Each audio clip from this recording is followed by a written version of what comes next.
Now आज हम आपको बताने जा रहे हैं आर्क वेल्डिंग।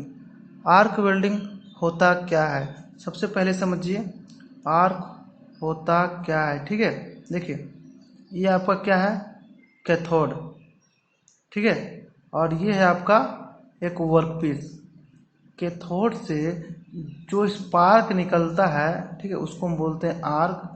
और कैथोड से वर्कपीस तक जो डिस्टेंस होता है उसको हम बोलते हैं आर्क लेंथ। ठीक है, देखिए क्या लिखा हुआ है, if the heat required for melting of plate is obtained through electric arc called arc welding.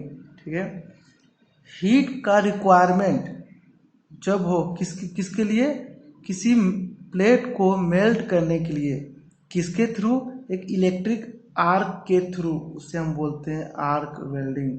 ठीक है, मतलब इलेक्ट्रिक आर्क के थ्रू हम लोग हीट प्रोड्यूस करवाते हैं किसके लिए, प्लेट को मेल्ट करने के लिए, उसके हम बोलते हैं आर्क वेल्डिंग। देखिए इसमें लिखा हुआ है, arc is generated between cathode and anode, they are touched to stabilized a current and separated by a small distance। जैसे आप ही आपको बताएं, ये क्या है, कैथोड है, ये क्या है, वर्कपीस है। ठीक है, तो उसमें हम लोग दो चीज लेते हैं, एक लेते हैं कैथोड। ठीक है, तो इसको हम मान लेते हैं, कभी इसको हम कैथोड मानेंगे तो कभी इसको एनोड मानेंगे, कभी इसको हम एनोड मान लेंगे तो कभी इसको कैथोड मानेंगे। ये क्या रिवर्स कर सकते हैं। ठीक है, जैसा कि यहाँ आप एक डायग्राम देख रहे हैं। ठीक है, ये डायग्राम में क्या है, एक पावर सप्लाई है, एक इलेक्ट्रोड है। ठीक है, ये आपको आर्क दिख रहा है जो इलेक्ट्रोड से निकल रहा है, ये आपका क्या है, वर्कपीस है। देखिए इसमें हम क्या लिखे हुए हैं, डीसी पावर सप्लाई, मतलब डायरेक्ट करेंट पावर सप्लाई। आप जानते हैं करेंट दो टाइप का होता है, एक होता है एसी सप्लाई और एक होता है डीसी सप्लाई। एसी को बोलते हैं अल्टरनेट करंट सप्लाई और डीसी को बोलते हैं डायरेक्ट करंट सप्लाई। यहाँ हम कौन सा यूज कर रहे हैं, direct current power supply use कर रहे हैं। ठीक है, अब देखिए यहाँ बताएं तो इसमें क्या होता है, जब हम direct current power supply use करते हैं तो यहाँ से क्या निकलेगा, ये क्या सप्लाई करेगा, वोल्टेज इंक्रीज होगा। जब वोल्टेज इंक्रीज होगा तो क्या जनरेट होगा, एक करंट जनरेट होगा। ठीक है, इस करंट के थ्रू ये कहाँ से पास होगा, इलेक्ट्रोड से पास होगा। ठीक है, जब इलेक्ट्रोड से पास होगा हाई अमाउंट ऑफ करंट तो क्या होगा, हीट होगा। अगर ये इलेक्ट्रोड कंज्यूमेबल भी हो सकता है और नॉन कंज्यूमेबल भी हो सकता है। ठीक है, ये बात का आप ध्यान रखिएगा। तो इससे क्या प्रोड्यूस होगा, आप जानते हैं कि एनोड और कैथोड जब होता है, ठीक है, तो उसमें क्या कि हीट वोल्टेज डिफरेंस क्रिएट होता है। वोल्टेज डिफरेंस क्रिएट होने से क्या होता है, करंट जनरेट होता है। तो क्या होगा, इसमें स्पार्क होगा। ठीक है, स्पार्क होगा और ये वर्कपीस में क्या होगा, जिस पॉइंट पे हमें वेल्ड करना है उस पॉइंट पे क्या कर देगा, वेल्ड कर देगा। देखिए आपको एक और चीज़ हम बताते हैं। ठीक है, ये हो गया आपका एक और डायग्राम है। ठीक है, इसे बोलते हैं डायग्राम। देखिए सबसे पहले आप हमेशा एक बात याद रखिए कि हीट प्रोड्यूस सबसे ज़्यादा किस पॉइंट पे होता है। ठीक है, हीट प्रोड्यूस सबसे ज़्यादा किस पॉइंट पे होता है, तो ये होता है एनोड पे।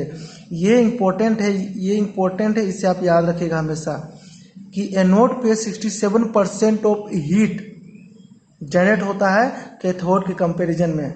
ये बात फिर से याद रखिएगा कि एनोड पे 67% ऑफ हीट और कैथोड पे मात्र 33% ऑफ हीट प्रोड्यूस होता है। ठीक है, तो आप इसी समझिए कि जिसमें ज़्यादा हीट है, ठीक है, अगर हमें वर्कपीस पर ज़्यादा हीट डालना है तो वर्कपीस को किससे कनेक्ट करवा देंगे, एनोड से। अगर वर्कपीस पे अगर हमें कम हीट चाहिए तो उसे हम कैथोड से कनेक्ट करवा देंगे। तो इतना बात आप समझ गए। करंट डेवलप कैसे होता है आप वो समझिए।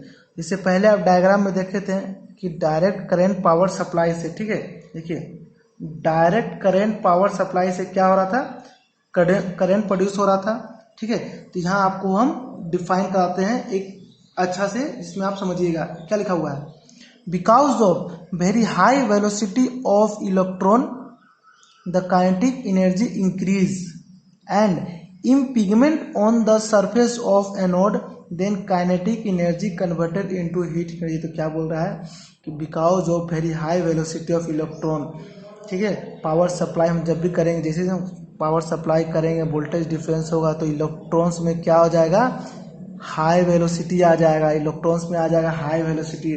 जैसे वो हाई वेलोसिटी आएगा तो इलेक्ट्रॉन क्या गेन कर लेगा, काइनेटिक एनर्जी गेन कर लेगा। क्यों, काइनेटिक एनर्जी का फॉर्मूला होता है हाफ एम वी स्क्वायर। अगर वी जैसे बढ़ेगा तो काइनेटिक एनर्जी क्या हो जाएगा, काइनेटिक एनर्जी भी बढ़ जाएगा, ठीक है। और वो काइनेटिक एनर्जी जब ink pigment on the surface, ink pigment का मतलब क्या है, इंक पिगमेंट जब वर्कपीस पे टकराएगा, ठीक है, सरफेस पे, तो क्या हो जाएगा, anode, then kinetic energy converted into heat energy, ठीक है। जब इलेक्ट्रॉन इंपेयरमेंट हो जाएगा सरफेस पे, एनोड के सरफेस पे, तो काइनेटिक एनर्जी कन्वर्ट हो किस में हो जाएगा, एक हीट एनर्जी में कन्वर्ट हो जाएगा, ठीक है। जब हीट एनर्जी में कन्वर्ट हो जाएगा तो ऑब्वियसली बात है कि कैथोड पर क्या हो जाएगा, कैथोड पे हम जानते हैं कि 33% हीट डेवलप्ड होता है, ठीक है, और एनोड पर 67% ऑफ हीट डेवलप्ड होता है, ठीक है। नीचे लिखा हुआ है एंड टेम्परेचर, ऑब्वियसली बात है कि इतना हाई अमाउंट ऑफ वेलोसिटी से जब इलेक्ट्रॉन इंक पिगमेंट होगा सरफेस पे, मतलब सरफेस पे जब टकराएगा तो क्या होगा, तो ऑब्वियसली बात है टेम्परेचर राइज हो जाएगा, जो लगभग 5000 से 6000 डिग्री सेल्सियस होता है, ये याद रखिएगा, ठीक है। जब इलेक्ट्रॉन स्ट्राइक करेगा मतलब टकराएगा किससे, वर्कपीस से, वो अगर एनोड से कनेक्ट होगा, ठीक है, तो कितना हीट जनरेट होगा, 67% ऑफ हीट जनरेट होगा, और temperature 500 degree Celsius to 600 degree Celsius चल जाएगा। अब बात करते हैं स्पार्किंग। स्पार्किंग क्या होता है, आर्सिंग क्या होता है, ठीक है। स्पार्किंग और आर्सिंग का मतलब तो सेम होता है। इससे पहले भी आपको हम बताए थे कि मान लीजिए आपका कैथोड है, ठीक है, और ये आपका एक वर्क पीस है। जब कैथोड से ये जो रे स्पार्क होगा, ठीक है, इसी को हम क्या बोलते हैं, स्पार्किंग बोलते हैं। इसको स्पार्क बोलते हैं, और इसको एल को क्या बोलते हैं, ये स्पार्क डिस्टेंस होता है कहाँ से, वर्कपीस से कैथोड तक। अब देखिए क्या लिखा हुआ है, in arc welding process the electrons and ions moving like a mix flow. ये बोलना चाह रहा है कि आर्क वेल्डिंग प्रोसेस में क्या होता है, जब वोल्टेज इंक्रीज करते हैं, ठीक है, जैसे हम वोल्टेज इंक्रीज किए हैं तो करंट फ्लो का मतलब क्या है, इलेक्ट्रॉन्स का मूवमेंट है। इलेक्ट्रॉन्स का मूवमेंट का मतलब क्या है कि नेगेटिव आयंस पॉजिटिव आयंस आपस में क्या करे, कोलाइड करने लगे, कोलिजन होना, क्योंकि दोनों अपोजिट डायरेक्शन में फ्लो करते हैं, ठीक है, दोनों अपोजिट डायरेक्शन में फ्लो करते हैं। उसके बाद लिखा हुआ है कि when electrons and ions are getting collide in between the passage, the kinetic energy spontaneously converted into heat energy and produce very high temperature about 5000 to 6000 degree Celsius. आपको समझा है जब इलेक्ट्रॉन्स आयंस आपस में क्या होगा, कोलाइड होगा, ठीक है। अब हम जानते हैं कि कोई भी दो चीज जब भी आपस में कोलिजन होता है तो क्या होता है, उसका काइनेटिक एनर्जी बढ़ जाता है। काइनेटिक एनर्जी बढ़ेगा तो ऑब्वियसली बात है हीट प्रोड्यूस होगा। वो कैसे होगा, क्योंकि जो टेम्परेचर है वो क्या होता है, इंक्रीज हो जाता है। जो कितना हो जाता है, 5000 से 6000 तक वो इंक्रीज हो जाता है उस पॉइंट पे, ठीक है। और एक बात ये इंपॉर्टेंट पॉइंट है, थोड़ा सा ध्यान रखिएगा, ये सेफ्टी पर्पज के लिए, ठीक है, ये किसके लिए है, एक सेफ्टी पर्पज के लिए है। क्या लिखता है, to protect from ultra violet rays it usually recommended to see the arc welding process only through a safety glass. आप ही बताइए, जब इलेक्ट्रॉन से आयन जब कोलिजन होगा, ठीक है, तो एक high amount of heat energy produce होगा, और आप ऑब्वियसली जान रहे हो किस फॉर्म में निकल रहा है, स्पार्क के फॉर्म में निकल रहा है। तो वो किसी के आंखों में जब वेल्डिंग करेंगे तो आंखों में पड़ सकता है, बॉडी में लग सकता है, तो एक हार्मफुल हो सकता है। इसलिए हम रिकमेंडेड करते हैं क्या चीज, सेफ्टी गोगल्स ऑलवेज वेल्डिंग के समय पहनना चाहिए, ठीक है। कीप सेफ्टी, ये बात याद रखिए, कीप सेफ्टी ड्यूरिंग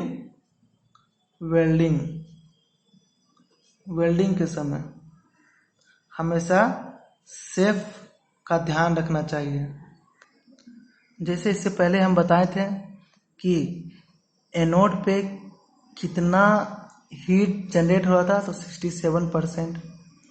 कैथोड पर कितना हो रहा था, 33% ऑफ हीट जनरेट होता है, ठीक है। तो अब हम क्या करते हैं, क्या करेंगे, तो हम मेनली तो हमें दो चीज़ है, एक इलेक्ट्रोड है, एक वर्कपीस है। तो कभी हम क्या करेंगे, इलेक्ट्रोड को एनोड से कनेक्ट कर देंगे और वर्कपीस को कैथोड से। कभी हम वर्कपीस को एनोड से और इलेक्ट्रोड को कैथोड से। तो ये दोनों का एक अलग अलग नाम रखा गया है। क्या, एक होता है स्ट्रेट पोलैरिटी, स्ट्रेट पोलैरिटी को और क्या बोल सकते हैं, direct current straight polarity. Direct current क्यों, क्योंकि हम डीसी सोर्स यूज कर रहे हैं, यहाँ भी हम डीसी सोर्स यूज कर रहे हैं। ये याद रखिएगा, डीसी सोर्स है, यहाँ पे हम डीसी मतलब एसी सोर्स यूज नहीं कर रहे हैं, मतलब ट्रांसफार्मर से यूज नहीं कर रहे हैं हम एक स्टोर यूज कर रहे हैं। जो डायरेक्ट करंट मतलब होता है जो स्टोर होता है, जैसे बैटरी वोटरी, ठीक है। इसको और एक नाम दिया गया डायरेक्ट करंट इलेक्ट्रोड नेगेटिव। इसका मतलब है जो इलेक्ट्रोड होगा, ठीक है, वो क्या होगा, नेगेटिविटी मतलब देखिए नेगेटिव टर्मिनल से कनेक्ट है। अगर इलेक्ट्रोड पॉजिटिव टर्मिनल से कनेक्ट होगा तो उसको हम बोलेंगे डायरेक्ट करंट इलेक्ट्रोड पॉजिटिव। उसका और नाम क्या दिया गया है, रिवर्स पोलैरिटी और डायरेक्ट करंट रिवर्स पोलैरिटी। एक सिंपल आपको हम दो डिफरेंस बता रहे हैं, ठीक है, डायरेक्ट करंट स्ट्रेट पोलैरिटी में और रिवर्स पोलैरिटी में, ठीक है। बस इसको आप ध्यान से देखिएगा, ठीक है। ये दो डायग्राम है, हम आपको बताए थे कि एनोड पर क्या होता है, 67% of heat, 67% of heat generate होता है, ठीक है, 67% ऑफ हीट जनरेट होता है, ठीक है। ये बात आप हमेशा ध्यान रखिएगा, ठीक है। अब हम क्या करते हैं, देखिए एनोड किससे कनेक्ट है, वर्कपीस से, क्योंकि हम कहें डायरेक्ट करंट स्ट्रेट पोलैरिटी और डायरेक्ट करंट इलेक्ट्रोड नेगेटिव। ये इलेक्ट्रोड है, किससे कनेक्ट होगा, नेगेटिव टर्मिनल से, ठीक, नेगेटिव टर्मिनल मतलब कैथोड, ठीक है। अब देखिए ये कैथोड है, ये एनोड। एक बात हमेशा आप याद रखिए, कैथोड नेगेटिव से कनेक्ट होगा, एनोड पॉजिटिव से कनेक्ट होगा। ये बात आप हमेशा याद रखिए। एक बार क्या कीजिएगा, आप इसको माइनस कीजिएगा, एक बार प्लस कीजिएगा, एक बार इसको प्लस कीजिएगा, माइनस कीजिएगा। माइनस मतलब प्लस मतलब एनोड से कनेक्ट होगा, माइनस मतलब कैथोड से कनेक्ट होगा, ठीक है। ये क्या बता रहा है, plus minus direction of flow of current, ठीक है। अब देखिए हम जानते हैं कि अगर एनोड पर क्या होता है, 67% ऑफ हीट प्रोड्यूस होता है। तो यहाँ लिखा हुआ है ना 2/3 ऑफ क्यू। इसका मतलब क्या है, क्यू का जो हीट का 2/3 एनोड, ठीक है, और इलेक्ट्रोड पे क्या होगा 1/3। क्यों, क्योंकि सारा हीट तो वर्कपीस पर गिर रहा है। इस केस में क्या हो रहा है कि सारा हीट वर्कपीस पे नहीं गिर रहा है, एनोड पे ही हीट गिर रहा है, ठीक है। तो 2/3 किसका हो जाएगा, हीट इलेक्ट्रोड ले लेगा और 1/3 किसको देगा, वर्कपीस देगा, ठीक है। ये बात हमेशा याद रखिएगा, क्योंकि यही पॉइंट को हम आगे क्वेश्चन में डिफाइन कराएंगे, ठीक है। आप देखिए यहाँ हम आपको बताते हैं कुछ इंपॉर्टेंट पॉइंट, ध्यान रखिएगा। Electrode is connected to negative and positive terminal, ठीक है। यहाँ electrode is connected to positive and workpiece is connected to negative terminal. जो भी आपको हम आगे डिफाइन किए हैं वही है। मोर हीट वर्क पीसेस, ठीक है, इसमें है मोर हीट इलेक्ट्रोड। जैसे बताया कि वर्क पीस में 2/3 ऑफ हीट होगा, तो मोर हीट वर्क पीस पे, ठीक है, मोर हीट वर्क पीस पे, और इस पर ज़्यादा हीट किस पे होगा, इलेक्ट्रोड पे होगा। आप देखिए एक बात आप समझिए कि अगर वर्क पीस पे, ठीक है, वर्कपीस पे अगर ज़्यादा हीट अगर आ रहा है, इसका पेनिट्रेशन इस पर ज़्यादा होगा, क्योंकि हीट अगर हम ज़्यादा लेंगे तो ज़्यादा मेल्ट होगा, ज़्यादा मेल्ट होगा तो ज़्यादा पेनिट्रेशन होगा, तो इसमें पेनिट्रेशन क्या होगा, ज़्यादा होगा। अच्छा, वेल डिपोजिशन का क्या मतलब है, देखिए यहाँ पर लिखा हुआ है, ठीक है, वेल डिपोजिशन लेस। इसका क्या मतलब है, तो वेल डिपोजिशन का मतलब सिंपल है कि जैसे आपको हम बताए थे कि जो कैथोड होता है क्या होता है, कैथोड एक कंज्यूमेबल भी होता है, नॉन कंज्यूमेबल भी होता है। मान लीजिए ये नॉन कंज्यूमेबल है, मतलब ये मेल्ट हो सकता है, ठीक है। तो इसमें कितना अमाउंट ऑफ हीट जा रहा है, मात्र 1/3 ऑफ हीट, तो इसका डिपोजिशन क्या कम होगा। लेकिन आप ही इसमें देखिए 2/3 ले रहा है हीट, अगर ये कंज्यूम है, अगर मेल्ट हो सकता है, तो इसका डिपोजिशन कितना होगा, ज़्यादा होगा, ठीक है। अच्छा आप बताइए, इसमें वर्कपीस अगर ज़्यादा हीट ले रहा है, ठीक है, तो वेल्ट का स्पीड क्या होगा, ऑब्वियसली कम होगा। क्यों, क्योंकि आपका जो इलेक्ट्रोड है वो 1/3 ले रहा है, ये ज़्यादा मेल्ट होगा ही नहीं, ज़्यादा मेल्ट होगा नहीं तो कैसे वेल्ड कैसे करेगा, तो वेल्ड का स्पीड अपने आप ही क्या हो जाएगा, लो हो जाएगा।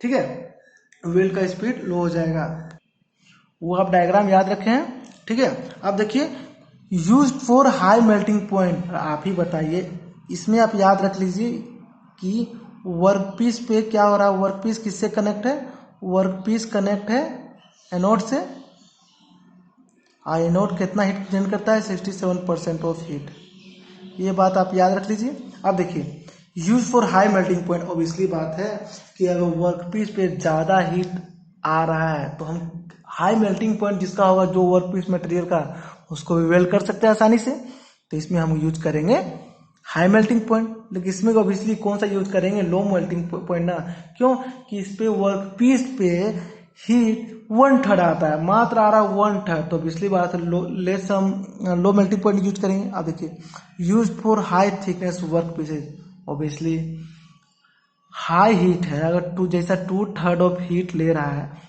तो हम हाई मेल्टिंग पॉइंट लेंगे। हाई मेल्टिंग पॉइंट लेंगे जितना थिकनेस, अधिक से अधिक थिकनेस हम यूज कर सकते हैं, क्यों, क्योंकि वर्कपीस पे 2/3 ऑफ हीट आ रहा है। ठीक है, बस ये बात से आप ध्यान रखिएगा। देखिए हम एक बार में सब आपको हम बता देते हैं, ठीक है, एक बार में आप याद रख लीजिए। बस इसके यहाँ क्या लिखा हुआ, डेप्थ ऑफ पेनिट्रेशन मोर, तो इसमें आप याद रख लीजिएगा कि ये किससे है, ये एनोड है जो वर्कपीस से कनेक्ट है। ठीक है, वर्कपीस से कनेक्ट हम करवाए हैं, जिसमें क्या होता है 67% ऑफ हीट, इतना सा आप याद रखिए कि इतना याद रखिए, एनोड वर्कपीस से कनेक्ट है। ठीक है, आप देखिए एनोड जब वर्कपीस से कनेक्ट होगा, 67% ऑफ हीट जब होता है तो क्या डेप्थ ऑफ पेनिट्रेशन क्या होगा, मोर, पेनिट्रेशन मतलब जो वेल्डिंग का जो पेनिट्रेशन है कितना अंदर तक वेल्ड हो पाएगा तो ज़्यादा होगा, क्यों, वर्कपीस पे ज़्यादा मेल्ट होगा, और ज़्यादा मेल्ट होगा तो ज़्यादा ही होगा, तो वर्कपीस पे हीट कितना आ रहा है, 2/3 आ रहा है, मोर, और थिकनेस कैसा होगा, ज़्यादा लेंगे।